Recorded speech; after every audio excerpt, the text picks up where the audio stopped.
Hello everyone and welcome back to Insomniac Studios. मेरा नाम है जतिन और आज इस वीडियो में मैं आपसे बात करने वाला हूं रॉयल्टी फ्री सैंपल्स के बारे में। Royalty free sample pack, samples आप कुछ भी बोल सकते हो। आपने काफी बार सुना होगा बहुत सारे सैंपल्स अवेलेबल हैं, सैंपल पैक्स अवेलेबल हैं जो कि टोटली रॉयल्टी फ्री हैं। आप उसको यूज कर सकते हो अपने म्यूजिक में एंड उसके बाद उस म्यूजिक को आप कॉमर्शियली भी पोस्ट कर सकते हो एंड उससे अर्निंग कर सकते हो वगैरह वगैरह वगैरह। आप लोगों के माइंड में कभी ना कभी ये थॉट्स आते हैं एंड मेरे को कमेंट सेक्शन में भी आप लोग पूछते हो ये जो रॉयल्टी फ्री सैंपल्स हैं ऐसा कैसे पॉसिबल है कि हमारे पास कोई कॉपीराइट ना आए, कॉपीराइट क्लेम ना आए। इसके बारे में भी बात करेंगे। प्लस यहाँ पे मैं आपको एक और बात बता दूं, अगर आपने अपने ट्रैक में कोई भी रॉयल्टी फ्री सैंपल्स यूज करे हैं आपको कॉपीराइट तब भी आ सकता है। कैसे आ सकता है इसके बारे में भी बात करेंगे, बट उससे पहले बात करते हैं कि ये जो रॉयल्टी फ्री सैंपल्स होते हैं, सैंपल पैक्स होते हैं, ये एग्जैक्टली क्या होते हैं, कैसे बनते हैं, कहां से आप इसको डाउनलोड कर सकते हो, कौन कौन सी मेजर वेबसाइट्स हैं। सबसे पहले तो मैं आपको बोलना चाहूंगा जो सबसे ज्यादा है मतलब फेमस वो है स्प्लाइस। स्प्लाइस पे आपको ढेर सारे सैंपल्स मिल जाएंगे, लूप्स मिल जाएंगे, वन शॉट सैंपल्स मिल जाएंगे, मेलोडी लूप्स मिल जाएंगे, मिडी फाइल्स मिल जाएंगी, प्रीसेट्स मिल जाएंगे, VST प्लगइन्स भी मिल जाएंगी एंड वोकल्स मिल जाएंगे। यहाँ पे आज इस वीडियो में हम सिर्फ वोकल्स एंड सैंपल्स की बात करते हैं। आपने सुना होगा, एक बारी मैं स्क्रीन पे आपको दिखा भी देता हूँ। जैसा कि आप स्क्रीन पे देख सकते हो यहाँ पे मैंने वेबसाइट ओपन नहीं करी है, मैंने सिर्फ सर्च करा है गूगल पे एंड यहाँ पे जो फर्स्ट लिंक आ रहा है वो लिखा हुआ आ रहा है स्प्लाइस रॉयल्टी फ्री साउंड्स में आपके सैंपल पैक्स भी इंक्लूडेड होते हैं, वोकल सारी चीजें इंक्लूड होती हैं एंड साथ में रेंट टू ओन प्लगइन्स भी लिखा हुआ है वैसे तो, बट आज हम बात करेंगे सैंपल्स के ऊपर। अगर आपने अपना कोई ट्रैक बनाया है, क्रिएट करा है एंड उसमें आपने कोई भी सैंपल्स यूज करे हैं, कोई भी रॉयल्टी फ्री सैंपल्स यूज करे हैं, आपके पास कॉपीराइट क्लेम नहीं आ सकता। क्यों? क्योंकि वो जो आपने साउंड यूज करे हैं वो रॉयल्टी फ्री हैं। लेकिन अगर आप कंफ्यूज मत होना, मैं आपको फिर से बोलता हूं, अगर आपने कोई भी रॉयल्टी फ्री सैंपल्स यूज करे हैं आपके पास कॉपीराइट आ सकता है, क्लेम भी एंड स्ट्राइक भी। पहले मैंने बोला था नहीं आ सकता, अब मैं बोल रहा हूं आ सकता है। कैसे नहीं आ सकता, कैसे आ सकता है, दोनों चीजें क्लियर करूंगा, बट उससे पहले जो स्प्लाइस है वो देखते हैं कि किस टाइप से इनका बिजनेस मॉडल है। बेसिकली स्प्लाइस है या फिर और भी कोई भी प्लेटफॉर्म्स हैं, वेबसाइट्स हैं, उनका क्या बिजनेस मॉडल होता है, उनका एक अग्रीमेंट होता है क्रिएटर्स के साथ, आर्टिस्ट के साथ। फॉर एग्जाम्पल अगर मैं चाहता हूं मेरे कोई वोकल्स हैं, मैंने कोई लिरिक्स लिखे हैं, वोकल्स हैं एंड मैं चाहता हूं कि वो यूज हो, लोग उनको यूज करें, रॉयल्टी फ्री हो, मेरे को कुछ भी नहीं चाहिए। मैं क्या कर सकता हूं, मैं पोस्ट कर सकता हूं। यह भी बताऊंगा कि कैसे जो आर्टिस्ट है उसको फायदा होता है।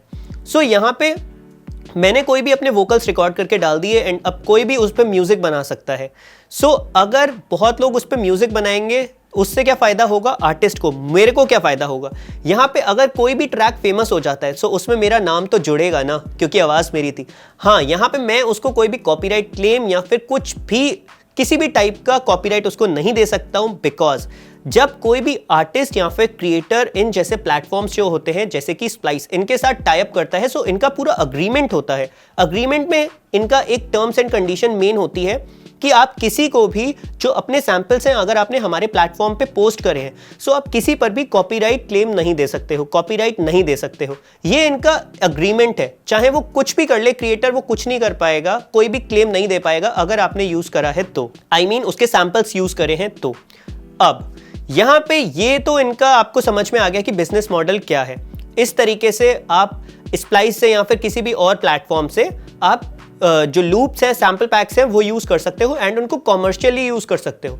आपके ट्रैक पे कोई भी कॉपीराइट नहीं आएगा। ये बात आपको शायद क्लियर हो गई होगी, बिकॉज जो ओनर है, बेसिकली ओनर कौन है, वो आर्टिस्ट जिसने वो सैंपल्स क्रिएट करे, वो आपको नहीं दे सकता कॉपीराइट, बिकॉज उनका अग्रीमेंट है स्प्लाइस के साथ। अब मैंने बोला था कि कॉपीराइट भी आ सकता है, तो वो कैसे आ सकता है। बहुत सारे लोग होते हैं जो क्या करते हैं, जैसे कि सैंपल पैक्स है, स्प्लाइस फॉर एग्जांपल, हम स्प्लाइस का ले रहे हैं, मैं बार बार स्प्लाइस का नाम ले रहा हूं, इसका मतलब ये नहीं है कि स्प्लाइस ने ये जो वीडियो है वो स्पॉन्सर करी है, मेरे को कुछ पैसे नहीं मिले होते तो अच्छा होता। फिलहाल बैक टू आवर टॉपिक। यहाँ पे क्या होता है, बहुत सारे लोग, बहुत सारे दिमाग वाले लोग होते हैं, एंड अगर आप दिमाग वाले क्या लोग होते हैं, इंटरनेट पे भी अगर आप सर्च करते हो सो आपको एम्पल नंबर ऑफ वेबसाइट्स मिलेंगी जहां पे आप फ्री में पैक्स डाउनलोड कर सकते हो जो कि पेड है। कोई सब्सक्रिप्शन आपको नहीं लेना है स्प्लाइस से या फिर किसी भी वेबसाइट से, आप सीधे वो जो है फ्री में डाउनलोड कर सकते हो। वहां पे लिखा होता है रॉयल्टी फ्री, लेकिन नहीं, अगर आप वो यूज करोगे आपके ट्रैक्स पे कॉपीराइट आएगा। अब मैं एक्सप्लेन करता हूं बहुत ही अच्छी तरीके से, आपको समझ में आ जाएगा।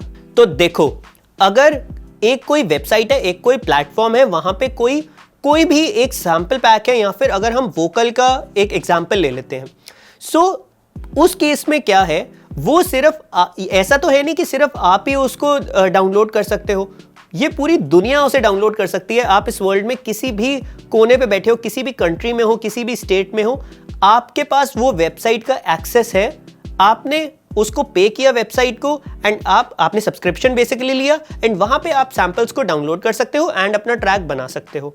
सो अब यहां पे एक मेन चीज समझने वाली है, ऐसा नहीं है कि सिर्फ एक सैंपल या फिर एक वोकल पे एक ही बंदा उस पर म्यूजिक बनाएगा, ऐसा तो नहीं है, बहुत सारे लोग उसको डाउनलोड करेंगे ना। हो सकता है किसी ने डाउनलोड करा एंड वहां पे अपना ट्रैक बनाया, उसके बाद उसको कॉमर्शियली मैं आपसे बोल रहा हूं, उसने रिलीज कर दिया अपना ट्रैक। उस केस में क्या होगा, अगर आप फॉर एग्जांपल एक्पेला का लेते हैं, वोकल का लेते हैं, कोई वोकल है, किसी आर्टिस्ट ने उसका रीमिक्स किया, या फिर रीमिक्स ही बेसिकली मान लो, म्यूजिक उस पे बनाया, एक ट्रैक बना दिया, ईडीएम ट्रैक बना दिया, या फिर किसी भी जॉनर में एक ट्रैक बना दिया। अब आपने वो ट्रैक सुना, आपने क्या काम करा, आपने वो जो वोकल है, वो जो एक्पेला है, आपने डाउनलोड कर लिया स्प्लाइस से बोल रहा हूं मैं, आपने पेड सब्सक्रिप्शन लिया है एंड आपने डाउनलोड कर लिया स्प्लाइस से। अब क्या होगा, अब आप सोच रहे हो कि मैं भी अपना ट्रैक जो है वो पोस्ट कर दूं, अपना ट्रैक पब्लिश कर दूं, डिफरेंट टाइप का थोड़ा सा मैंने अगर ट्रैक बनाया है, सो क्या होगा, जैसे ही आप वो ट्रैक डालोगे ना, अब यहां पे आपके पास कॉपीराइट क्लेम आ जाएगा। बिकॉज बहुत सारे केसेस में आपको भी पता होगा, ये जो कॉपीराइट वाला सिस्टम होता है, ज्यादातर मेजॉरिटी ऑफ द टाइम ये एआई की मदद से होता है कि उसने डिटेक्ट करा यूट्यूब ने, एंड जो ओरिजिनल उसका कंटेंट ओनर है, जिसने पहली बार वो ट्रैक बनाया था, वो सैंपल्स यूज करे थे, सो उसको क्या लगता है वो ट्रैक उसी का है, आपका साउंड मैच करेगा उससे, सो आपको कॉपीराइट क्लेम आ जाएगा। लेकिन अगर आपके पास कॉपीराइट क्लेम आया है बट आपने सब्सक्रिप्शन ले रखा है, सो आप डायरेक्टली कॉन्टैक्ट करोगे स्प्लाइस को, या फिर कोई जिस वेबसाइट से आपने लिया होगा उसको। देन उसके बाद ये उनकी हेडेक होती है, वो आपका जो क्लेम है वो कैसे उसको रिमूव करवाते हैं। यहां पे अगर आप डायरेक्टली उस ओनर को कांटेक्ट करोगे, अब एक चीज और याद रखना, यहां पे ओनर की बात नहीं हो रही है, यहां पे उस बंदे की बात हो रही है जिसने ऑलरेडी वो ट्रैक बनाया हुआ है वो सैंपल्स को यूज करके। सो वो बेसिकली सेकंड पार्टी आप कह लो एंड आप थर्ड पार्टी कह लो। सो आपने देखा होगा जब भी आप किसी को कमेंट करते हो, या फिर कमेंट तो छोड़ो, आप ईमेल भी करते हो कॉपीराइट के रिगार्डिंग, सो आपके पास जो है वो कोई भी रिस्पॉन्स नहीं आता है, 99% लोग रिस्पॉन्स नहीं करते हैं। सो उस केस में क्या है, आपने सब्सक्रिप्शन लिया था स्प्लाइस का, आपने सीधा स्प्लाइस से बोला, सो वो सारी चीजें स्प्लाइस हैंडल करेगा एंड आपका जो कॉपीराइट है, क्लेम है, जो भी है, वो रिमूव करवाएगा स्प्लाइस। सो आई होप अब आप समझ गए होंगे ये जो रॉयल्टी फ्री सैंपल्स होते हैं इसका क्या मतलब होता है एंड कैसे ये वर्क करते हैं। चलो थोड़ा सा और मैं आपको बता देता हूं। अब आपको लग रहा होगा कि जो वन शॉट सैंपल्स होते हैं उस पे भी क्या आ सकता है। सो यहां पे जो वन शॉट सैंपल्स हैं, मैंने ज्यादातर देखा है उस पे कोई जो आपका कॉपीराइट क्लेम है वो नहीं आता है, बिकॉज वन शॉट जो सैंपल्स होते हैं उनकी मॉडिफिकेशन बहुत ईजी होती है। जैसे अगर आपने कोई किक ही ली है, सो आप कुछ ना कुछ उस पर इफेक्ट्स डालोगे, इनफैक्ट जब आप मास्टरिंग करोगे तभी कुछ ना कुछ आप उसमें ट्वीकिंग करोगे, सो वो साउंड थोड़ी सी चेंज हो जाती है। बट अगर आपने कोई मेलेडी लूप यूज करा है, कोई मिडी फाइल है वो यूज करी है, या फिर वोकल्स यूज करे हैं, सो ये जो चीजें हैं ये ज्यादा अच्छे से डिटेक्ट हो जाती हैं, इसी के थ्रू आप पे क्लेम्स आ सकते हैं। एंड मेन यही होते हैं जिससे कॉपीराइट क्लेम्स आपको आएंगे, मतलब वो एआई डिटेक्ट करेगा एंड आपको क्लेम्स आएंगे। इस वीडियो को बनाने का मेरे पास आइडिया तब आया जब दीप हैं, मेरे एक सब्सक्राइबर हैं, वो मुझसे पर्सनली मिल भी चुके हैं। सो रिसेंटली अभी उन्होंने मेरे को कांटेक्ट किया था एंड उन्होंने मेरे को बताया कि उनका एक ट्रैक था। सो काफ़ी टाइम से वो देख रहे थे कि इधर रिलीज़ करें उधर रिलीज़ करें, बेसिकली वो हरियाणवी ट्रैक था। सो उन्होंने थोड़ा सा कुछ इशू आ रहा था, सो उन्होंने सोचा कि मैं अपने चैनल पे ही डाल देता हूँ। सो उन्होंने क्या करा, अपने चैनल पे डाला।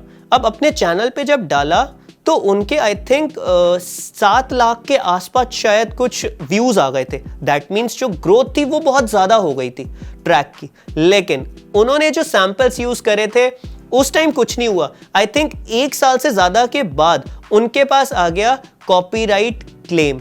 अब यहां पे और मैं आपको बताता हूं, वो अपने चैनल पे इतना एक्टिव नहीं थे, थोड़े बहुत ट्रैक्स वगैरह करते थे। एंड आपको भी पता है अगर आप थोड़े बहुत ट्रैक्स करते हो सो वो 4000 घंटे का आप जो वॉच टाइम है वो कंप्लीट नहीं कर सकते हो।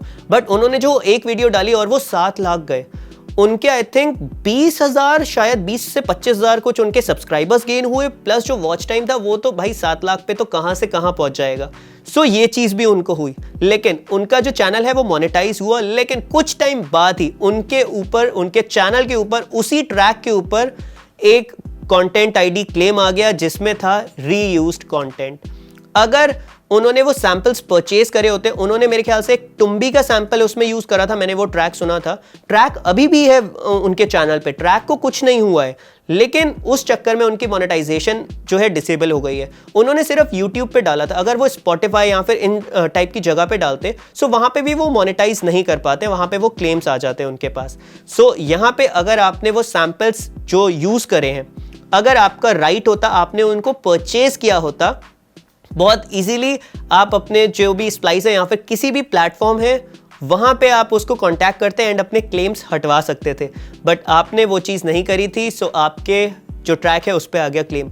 और यहाँ पे थोड़ा सा मैं एक्सप्लेन कर देता हूँ, जो ट्रैक था वो एक वोकल ट्रैक था, कोई ईडीएम ट्रैक नहीं था। सो एक पर्टिकुलर सेक्शन में उन्होंने यूज करा था वो एक टुम्बी का सैंपल, सिर्फ उस सैंपल की वजह से आपके पास आ गया कॉपीराइट क्लेम। और थोड़ा सा क्लियर कर दूं, बताओ मैं क्लियर करता ही जा रहा हूं। सो यहाँ पे क्या है, वो जो सैंपल है ना वो काफी ज्यादा फेमस है, आपने बहुत ज्यादा ट्रैक्स में सुना होगा, बहुत ही ज्यादा वो फेमस है टुम्बी का सैंपल। सो कहीं ना कहीं वो एआई ने डिटेक्ट करा एंड आपको दे दिया क्लेम। सो आई होप अब आप पूरी अच्छी तरीके से समझ गए होंगे ये जो रॉयल्टी फ्री सैंपल्स होते हैं उसका क्या मतलब होता है, क्या आप यूज कर सकते हो, कैसे यूज कर सकते हो, कैसे आपके पास क्लेम नहीं आएंगे। सारी चीजें आई थिंक मैंने इस वीडियो में कवर कर दी है। लेंदी वीडियो ये काफी हो गई है। अगर आपके मन में अभी भी कोई डाउट्स हैं किसी भी तरीके का, कमेंट सेक्शन नीचे खुला है, आप मुझसे पूछ सकते हो। वीडियो अच्छा लगा इस वीडियो को कर देना लाइक, चैनल को कर देना सब्सक्राइब एंड मैं आपसे मिलता हूं बहुत ही जल्दी नेक्स्ट वीडियो में, बिकॉज आई डोंट क्विट।